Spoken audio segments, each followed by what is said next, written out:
Des questions ont été posées par le pouvoir de savoir si c'est vrai que les dommages punitifs dissuadaient la terreur. Or, c'est l'avis du Shabak, c'est l'avis des services compétents. Il n'est pas absolu contre la terreur, mais c'est évident qu'il dissuade la terreur.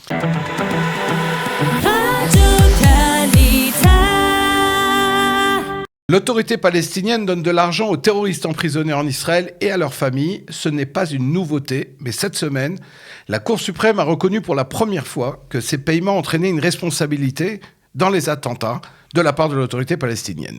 L'un des avocats qui a remporté cet appel en justice est mon invité ce matin. Il va nous expliquer les tenants et les aboutissants de cette affaire. Maître Roland Haute, bonjour. Bonjour. Merci d'avoir accepté mon invitation. Donc, j'ai parlé d'appel parce qu'il faut revenir déjà sur la décision du tribunal de district de Jérusalem en 2019 qui avait rejeté cette responsabilité, qui n'avait pas accepté que l'autorité palestinienne soit en fait responsable des attentats en Israël. Expliquez-nous. Alors, le nombre de victimes de la terreur palestinienne pour l'intifada Shnia, la deuxième intifada, est très importante et tous ceux qui ont commis ces attentats ont en réalité, durant l'intifada, la deuxième intifada, été la victime d'une complicité et même, je peux presque dire, d'une tentative de crime contre l'humanité fomentée par l'autorité palestinienne elle-même. La preuve de ce que je dis, c'est que je m'occupe d'autres dossiers concernant la terreur contre l'autorité palestinienne et que les tribunaux ont parfois reconnu la responsabilité directe de l'autorité palestinienne parce que, tout simplement, c'est un exemple que je vous donne, il y en a d'autres. Taoufik Touraoui, qui était à l'époque général, comme on l'appelait à l'époque, qui était le directeur du service de Bitachon Klali, c'est-à-dire de la sécurité générale de l'autorité palestinienne, dans ses bureaux, avait des explosifs et les donnait lui-même à un certain nombre de personnages dangereux qu'il libérait des prisons et qu'il lâchait dans la nature en sachant parfaitement qu'il le faisait. Son bureau était à la Moukata, donc la responsabilité directe était impliquée. La différence, en gros, qu'il y a entre la nouvelle décision et les décisions antérieures qui ont pu intervenir devant les cours israéliennes, qui ont reconnu alors la responsabilité de l'autorité palestinienne, c'est que les preuves directes dans cette affaire-là étaient en partie mises en doute, bien qu'elles étaient complètement authentiques, mais elles n'ont pas atteint le niveau de la reconnaissance juridique. Le niveau de la reconnaissance juridique est extrêmement strict quand il s'agit d'un événement pénal.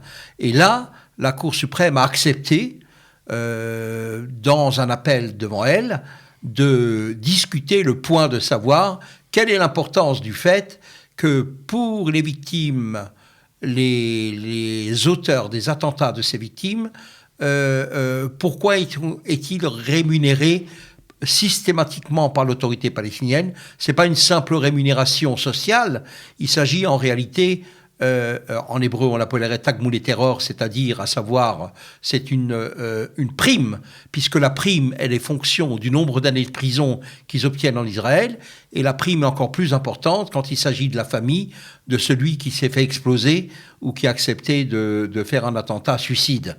Donc, il y a une corrélation directe, mais une corrélation directe au niveau des faits et au niveau du droit ne se superpose pas toujours.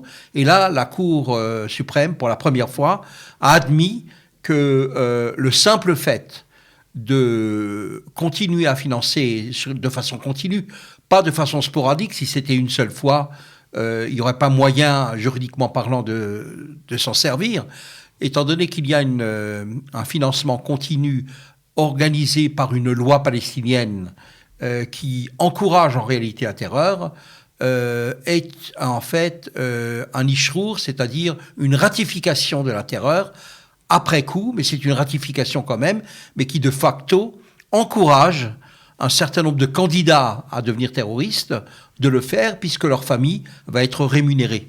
Ou eux-mêmes, s'ils sont emprisonnés, plus ils ont d'années de prison, et plus. Ainsi, Abdallah Barghouti, qui était l'architerroriste de l'intifada Shnia, de la deuxième intifada. Marwan.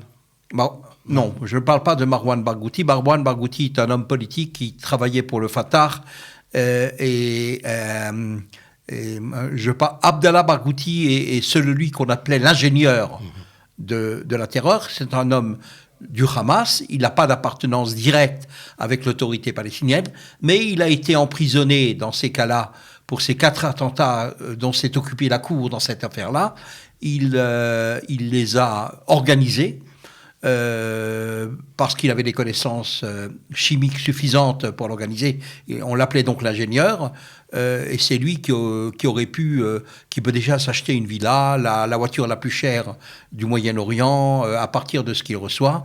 Et la Cour a voulu, de son initiative, plancher sur le problème juridique que se pose, bien que ce problème, par ailleurs, a été résolu en partie au niveau politique, puisque la Knesset, en 2018, a légiféré une réglementation, une loi, qui dit que l'État d'Israël a le droit de bloquer et de récupérer sur les fonds qu'elle transfère à l'autorité palestinienne de ses salaires, ces émoluments, 10 salaires. Ce ne sont pas des salaires, ce sont en réalité des primes.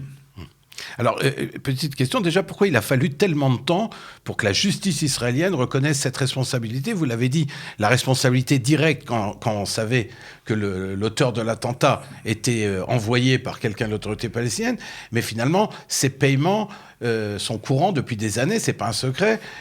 Pourquoi la justice israélienne a mis tellement de temps ? Pourquoi il a fallu faire appel à la Cour suprême ? Non, la justice israélienne a été saisie par nous déjà en 2002-2003. J'ai obtenu à l'époque le premier jugement qui a jamais existé contre l'autorité palestinienne pour fait de terreur. Mais c'est un jugement qui a été donné, sans que l'autre partie soit représentée par des avocats. Dès qu'ils ont compris qu'il fallait nommer des avocats, il y a eu de grandes batailles de procédure. Une bataille de procédure concerne est-ce que l'autorité palestinienne ne correspond pas à un État étranger, a le statut d'un État étranger. Ils ne disaient pas à l'époque d'être un statut étranger, mais d'avoir une immunité. Une immunité, comme il existe des immunités parlementaires, il existe des immunités étatiques. On ne peut pas assigner en France ou en Israël les États-Unis pour un bobo que vous avez eu là-bas. Vous devez vous rendre dans le pays même et puis assigner là-bas. Vous ne pouvez pas saisir des juges qui ne sont pas compétents. Les questions de compétence ont pris énormément de temps. Ensuite, ça c'est un des obstacles au niveau de la procédure qui a existé et qui a été débattue très longtemps. Quand je dis très longtemps, c'est que d'abord pendant 3 ans devant une cour de district et ensuite encore 3 ans et demi devant la Cour suprême, jusqu'à ce que le président de la Cour suprême, Aaron Barak, prenne sa retraite et il s'est fait remplacer par un autre juge qui lui a tranché la question en faveur des victimes et de reconnaissance de la compétence des tribunaux israéliens de traiter de la question des préjudices qui ont pu être commis et qui ont été subis par des Israéliens à cause de l'intifada, la deuxième intifada. Donc il y a eu aussi d'autres questions de procédure qui se sont soulevées. C'est de savoir non seulement il n'y a pas seulement la question de compétence, il y a la question de savoir est-ce que ça relève de la justice ou ça relève du domaine politique. Je résume, c'est pas exactement sous cette forme que la Cour suprême l'a traité, mais en réalité, est-ce que tout est justiciable ? Peut-être pas, mais dans ce cas-là, l'État d'Israël a fini par reconnaître, et donc cela a pris beaucoup de temps, puisque chaque fois, à chaque stade, à chaque point que l'on marquait, il a fallu après encore se battre avec un certain nombre de dispositions, puisque la législation de l'État d'Israël n'est pas appropriée à la situation. Il a fallu se battre auprès de la Knesset, du ministre de la Justice, pour obtenir un certain nombre de modifications. Je vous en cite juste une pour que vous sachiez de quoi on parle. Si vous vouliez assigner l'autorité palestinienne dans l'État d'Israël pour 10 millions de shekels ou 20 millions de shekels, parce que vous avez perdu, pas vous, mais je veux dire la personne, la victime de la terreur, il a fallu calculer les redevances en Israël sont très très élevées et sont proportionnelles à la somme. Il a fallu donc obtenir du ministre de la Justice une législation spéciale pour surmonter cet obstacle. Il y a eu d'autres obstacles administratifs, notamment le Victoire Lomi s'est mis dans la tête tout d'un coup, sans raison, que mais attention, mais si vous faites des procès, nous on va récupérer l'argent, puisque nous on a indemnisé les victimes, on aurait indemnisé les victimes. En fait, c'est vrai qu'il y a une indemnisation, mais elle est partielle, elle ne porte pas sur tous les préjudices, pas sur les préjudices économiques. Si quelqu'un faisait faillite, par exemple, c'est un exemple que je donne, que j'ai vécu avec un client, si quelqu'un fait faillite, évidemment que le Victoire Lomi ne va pas vous rembourser et vous rebâtir votre usine ou votre commerce. Alors voilà. Alors, expliquez-moi maintenant, l'autorité palestinienne doit payer, disons, à des victimes selon une décision israélienne. Si elle ne le fait pas, quel recours il y a contre l'autorité palestinienne pour obtenir des réparations? Alors, c'est relativement très très simple. Le principe est simple, l'application un peu plus compliquée, mais le principe est qu'il fallait comprendre, et ça je l'ai compris déjà en 2002, ou 2003, il fallait comprendre que du point de vue du droit international, l'État d'Israël et l'autorité palestinienne forment en réalité une seule, ce qu'on appelle en hébreu Ihoud Meches, c'est-à-dire une union douanière. C'est une même entité économique au niveau douanier mondial. C'est-à-dire que lorsqu'une marchandise arrive en autorité palestinienne, par exemple pour construire des tunnels ou construire même des maisons ou même des jardins d'enfants, il passe par les ports israéliens et l'État d'Israël prélève. C'est d'après les accords de Paris. Et il y a des accords économiques qui font que l'argent transite par l'État d'Israël et que par l'intermédiaire de l'exécution forcée, on peut demander une saisie de l'argent de l'autorité palestinienne que, en général, on transmet un peu difficilement, mais on finit par le transmettre à ceux qui gagnent. Comme ça a pu m'arriver pour très peu de dossiers, mais ça m'est quand même arrivé. Alors justement, depuis des années, Maître Roth, vous luttez contre l'autorité palestinienne, donc face à la justice israélienne. Vous l'avez dit, quelques victoires. En quoi cette décision donc, de cette semaine de la Cour suprême, est-ce que pour vous c'est un moment particulièrement important? C'est une décision historique? Écoutez, je ne sais pas, je n'ai pas le recul pour savoir qu'est-ce qui est historique et qu'est-ce qui ne l'est pas. C'est un pas en avant. Mais en réalité, ce dernier jugement, c'est pas un jugement, c'est un arrêt.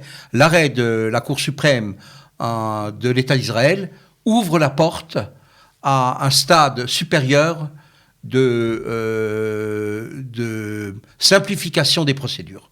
Parce qu'il y a eu trois juges qui ont traité de la chose. Le juge Mintz a jugé que dans le cas, que simplement le fait que quelqu'un est victime d'un attentat qui a été financé où un des terroristes a été financé par l'autorité palestinienne, donne droit à ce qu'on appelle des dommages punitifs. La notion de dommages punitifs n'existant pas en France, il est plus difficile de l'expliquer, mais ça veut dire que ce n'est pas seulement une compensation, mais c'est une punition, pas dans le but de punir, mais dans le but de désintéresser, de décourager l'autorité palestinienne de commettre des attentats parce que ça va lui coûter trop cher. Je vous donne un exemple le plus concret que je connaisse, le plus imagé, mais qui s'est vraiment déroulé, mais dans le district de Columbia aux États-Unis, où un juge a demandé lors d'un procès contre l'Iran qui avait financé un attentat en Israël à l'époque au Gush Katif, le juge a demandé à la CIA de lui dire quel est le budget de la terreur. Quel est le budget de la terreur pour cette année-là en Iran? Et la CIA lui a répondu qu'à l'époque, c'est un chiffre que je me rappelle approximativement, mais c'était par exemple 17 millions de dollars pour cette année-là. Alors le juge Lambert, qui est maintenant devenu le président de la Cour d'appel de Washington, ce qui n'est pas n'importe quoi, a considéré qu'il fallait imposer des dommages punitifs. Cet arrêt qui vient d'être rendu il y a 3 jours, ou il y a 2 jours et demi, est un arrêt qui ouvre la porte à ce qu'on appelle un élargissement du collège des juges devant 5 juges. C'est ce que nous allons demander le plus vite possible, c'est-à-dire dès le lendemain de Pessah, demander que l'on rejuge, parce qu'un des juges était pour des dommages punitifs même dans ce cas-là, et pas seulement lorsqu'il y a des preuves directes. Un des juges était contre, c'était le président du collège des juges, qui était le Shofet Hamid qui était contre, mais il y avait un 3e juge qui a dit on n'a pas suffisamment d'éléments pour tout, il faut, en hébreu tsarich iyun, il faut considérer encore cette question. Donc c'est le dernier pas avant d'obtenir le remède absolu contre la terreur. Au niveau juridique, je parle. Au niveau de la bataille juridique contre le financement, la terreur et contre la terreur. Mais ce qui est certain, ce que je peux vous dire ce que je peux affirmer avec certitude, c'est que des questions ont été posées par le pouvoir, notamment par le ministre de la Justice, notamment quand je l'ai sollicité, c'était à l'époque d'un ancien ministre de la Justice, de savoir si c'est vrai que les dommages punitifs dissuadaient la terreur. Or, c'est l'avis du Shabak, c'était l'avis de Dirter, c'est l'avis des services compétents, c'est l'avis du Mossad, c'est l'avis de Haman, Agaf Hamodin de Tzahal. Donc, on peut espérer que cet appel, cette décision de la justice va être une pierre en plus pour lutter contre le terrorisme. Et qui est en même temps un tremplin, pas seulement une pierre en plus, mais un tremplin pour arriver à une solution, à un remède absolu au niveau juridique. Il n'est pas absolu contre la terreur, mais c'est évident qu'il dissuade la terreur. Une dernière question, juste un des avocats, et lui-même a perdu sa famille dans un attentat en 2001. Meilleur. Alors, est-ce que lui, il est aussi engagé depuis des années rappelez-nous son nom, son histoire. C'est un nom très difficile à prononcer parce que ça veut dire polisseur de diamants en hollandais, Schrijversruder.